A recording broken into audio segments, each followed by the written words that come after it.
Though the demo application that we've been building in our course is pretty small, many real-world applications are not so simple. In larger, more complex applications, you may end up with many controllers and perhaps dozens or even hundreds of views. What also tends to happen in these kinds of projects is that work on the site gets broken up and multiple teams of developers get assigned to work on different sections of the site at the same time. When managing these complex applications using the standard ASP.NET MVC folder structure becomes too tedious, ASP.NET MVC offers the concept of areas. Areas help break your site up into modules which can be developed in isolation from other sections of the site. In this video, I'll show you how adding an area to your site can help you manage the increasing complexity of a growing site. Our example site is pretty mature, but the one feature I think it needs at this point is the ability to manage users from an administrative standpoint. Yes, users have the ability to register for new accounts and log in with those accounts, but we currently have no way to see who has registered with our site and what they're doing. In order to address this, we could create another controller to our site, say a user admin controller or something to that effect. We could even lock it down so that only administrative users would be able to access it. But I also know that we're going to want to add more and more of these administrative functions in the future, and I don't like the idea of mixing my administrative controllers with the controllers that are available for public consumption. What I think we really need is an administration portal or a subsite to hold all of our administrative controllers, as well as their views and models. What we need is an ASP.NET MVC area. To create an area, simply right-click on the website and choose Add Area. Then give the area a name. We'll call ours Admin.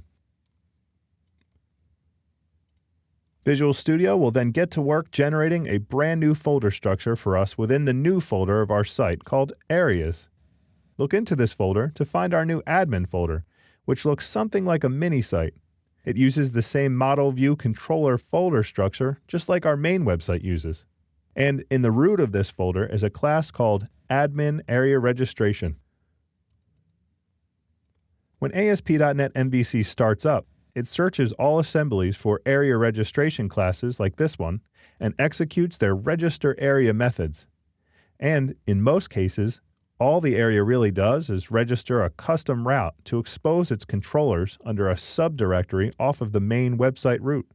Now we can begin adding to this area folder just like we would add to a regular ASP.NET MVC website. So let's add that user controller I was talking about earlier.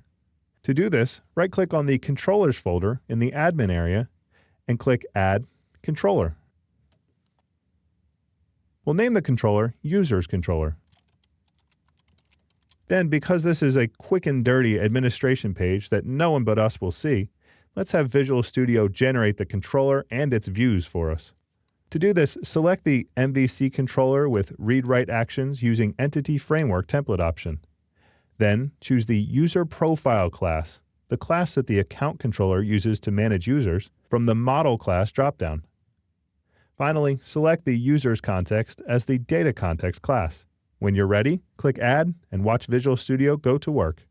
When the dust settles, take a look at what Visual Studio has created.